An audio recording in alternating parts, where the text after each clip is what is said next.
इस इंटरव्यू के लिए कुछ सवाल मैंने तैयार किए हैं जो मेरी दृष्टि से महत्वपूर्ण हैं। तो श्रीलंका के अंदर जो आर्थिक संकट आया, आर्थिक संकट क्यों आया, कौन जिम्मेदार, इसका भारत पे क्या प्रभाव, अच्छे तरीके से तैयार करना। और शिंजो अबे जापान से संबंध रखते हैं, मृत्यु हो गई, इसका भारत के साथ में क्या संबंध है, और भारत और उनके बीच में है ना कैसे संबंध रहे भारत और जापान के उनके कार्यकाल के दौरान, ये सवाल पूछ सकते हैं। और अभी हैदराबाद के नाम परिवर्तन की चर्चा है, तो नाम परिवर्तन और शहरों की भी बात चल रही, क्या नाम परिवर्तन होना चाहिए, इसके पीछे क्या तर्क दिए जा सकते हैं, क्या विपक्ष में तर्क दिए जा सकते हैं, आपके क्या विचार हैं। इसके अलावा रूस और यूक्रेन का जो संकट है उसका पूरी दुनिया पे क्या असर पड़ रहा है, भारत पे क्या असर पड़ रहा है, क्या भविष्य है इसका, उससे संबंधित सवाल पूछे जा सकते हैं। इसके साथ अग्निवीर जो विवाद है वो बहुत ज़्यादा चर्चा में रहा है, पूछा जा सकता है, आपका क्या दृष्टिकोण है। इसके अलावा एक चर्चा में है कि भाई एमएलए और जो एमपी है उनको पेंशन छोड़ देनी चाहिए क्या, क्योंकि राजनीति है, लोक सेवा है, तो वहाँ पे पेंशन की क्या बात है, तो इस पर आपका विचार क्लियर होना चाहिए।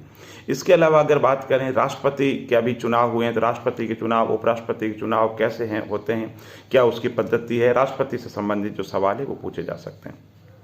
इसके अलावा ट्विटर का जो विवाद है, सोशल मीडिया पे सरकार लगाम कसने जा रही है, तो आपका क्या विचार है, सोशल मीडिया पे कंट्रोल होना चाहिए तो कैसे होना चाहिए, क्या पॉलिसी होनी चाहिए।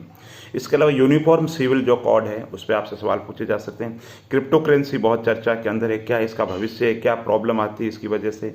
इसके अलावा सांप्रदायिकता बहुत ज़्यादा बढ़ रही है, तो उसके क्या कारण है, कौन लोग जिम्मेदार है। अभी राजस्थान में सांप्रदायिकता को लेकर जो घटनाएं घटी उस पर आपका क्या दृष्टिकोण है, सरकार ने क्या किया, सरकार की नीतियों से आप कितने संतुष्ट है, आपका क्या विजन है, ये पूछे जा सकते हैं। इसके अलावा जो सांप्रदायिकता है उसमें न्यूज चैनल जो है वो खबर को विकृत कर देते हैं, उनका क्या रोल है, पॉजिटिव है, नेगेटिव है, उस पर भी आपका दृष्टिकोण होना चाहिए। इसके अलावा हिजाब चर्चा में रहा, आपके विचार पूछे जा सकते हैं, ज्ञानवाणी पे उस पर पूछा जा सकता है। इसके अलावा जो रुपया है, रुपया गिर रहा है, तो रुपया क्यों गिर रहा है, इसका क्या कारण है ना, क्या इम्पैक्ट पड़ेगा इसका, क्या इसका कोई फायदा भी होता है। इसके अलावा भारत के जो पड़ोसी राष्ट्रों से जो संबंध है वर्तमान के अंदर, विदेश नीति के अंदर क्या चल रहा है वो पूछा जा सकता है। राजनीति के अंदर महाराष्ट्र मुद्दे पे क्या हुआ, फ्लोर संकट है, फ्लोर टेस्ट क्या होता है, उससे संबंधित जो सवाल है वो पूछे जा सकते हैं। इसके अलावा आप वर्तमान में जिस नौकरी के अंदर है उस नौकरी को आप छोड़ क्यों रहे हैं, सरकार ने आप पे इतना पैसा खर्च किया है ना, तो इस पे आपका क्या दृष्टिकोण है। इसके अलावा आप जिस भी जॉब में हैं, आप शिक्षक हैं तो शिक्षा नीति से संबंधित, नामांकन से संबंधित सवाल है, सरकार की योजनाएं, यानी आप भी जिस भी प्रोफेशन में हैं उसके प्रोफेशन को लेकर के सरकार की क्या योजनाएं हैं, आपके विभाग में क्या नवाचार हो रहे हैं, आम जनता में क्या शिकायतें हैं आपके विभाग को लेकर के, ये जो सवाल है वो भी पूछे जा सकते हैं। इसके अलावा आर्टिफिशियल इंटेलिजेंस का क्या भविष्य है, बहुत ज़्यादा प्रयोग हो रहा है।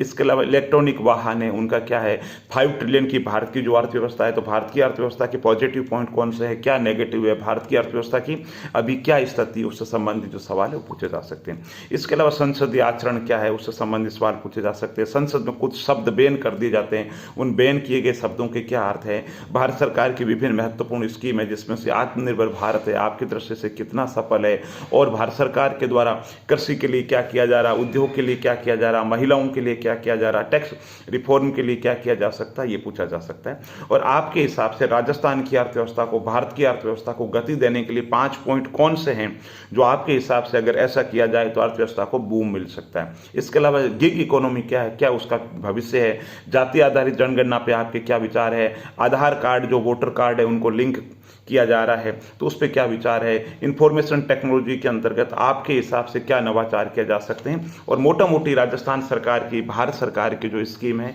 वो चलाई जा रही है, कौन कौन सी महत्वपूर्ण स्कीम है जो आपकी दृष्टि से बहुत महत्वपूर्ण है। तो 5 स्कीम आपको पता होनी चाहिए कि राज्य सरकार की ये 5 स्कीम आपकी दृष्टि से बहुत महत्वपूर्ण है और भारत सरकार की 5 स्कीम आपकी दृष्टि से बहुत ज़्यादा महत्वपूर्ण है। इसके अलावा भारत के 5 महत्वपूर्ण व्यक्तित्व पूछे जाते हैं जो वर्तमान के अंदर चर्चा में है, आपसे पूछे जा सकते हैं। आपसे ये पूछा जा सकता है आपका आदर्श कौन है, आपसे ये पूछा जा सकता है कि आप जिस जिले से आए उस जिले की प्रॉब्लम क्या है, पॉजिटिव पोटेंशियल एरिया क्या है, नेगेटिव एरिया क्या है, इस तरीके से तैयार कीजिए और अच्छी वीडियो लेकर के आऊँगा। बहुत बहुत धन्यवाद।